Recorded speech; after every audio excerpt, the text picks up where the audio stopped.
ಭಯೋತ್ಪಾದನೆಯ ವಿರುದ್ಧ ಶೂನ್ಯ ಸಹಿಷ್ಣುತೆಯ ಭಾರತದ ಅಭಿಯಾನ ವಿಶ್ವದಾದ್ಯಂತ ಪ್ರತಿಧ್ವನಿಸುತ್ತಿದೆ.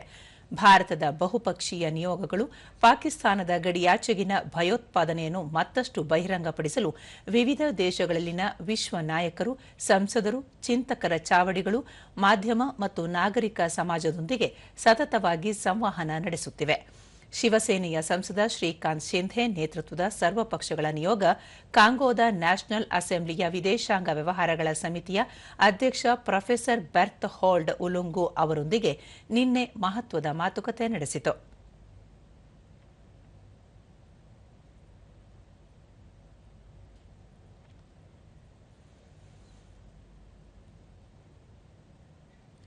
ಎನ್ಸಿಪಿ ಸಂಸದೆ ಸುಪ್ರಿಯಾ ಸುಳೆ ನೇತೃತ್ವದ ಮತ್ತೊಂದು ನಿಯೋಗ ನಿನ್ನೆ ದಕ್ಷಿಣ ಆಫ್ರಿಕಾಕ್ಕೆ ಭೇಟಿ ನೀಡಿದೆ. ಅಲ್ಲಿನ ಭಾರತದ ಹೈಕಮಿಷನರ್ ಪ್ರಭಾತ್ ಕುಮಾರ್ ನಿಯೋಗವನ್ನು ಆತ್ಮೀಯವಾಗಿ ಬರಮಾಡಿಕೊಂಡರು.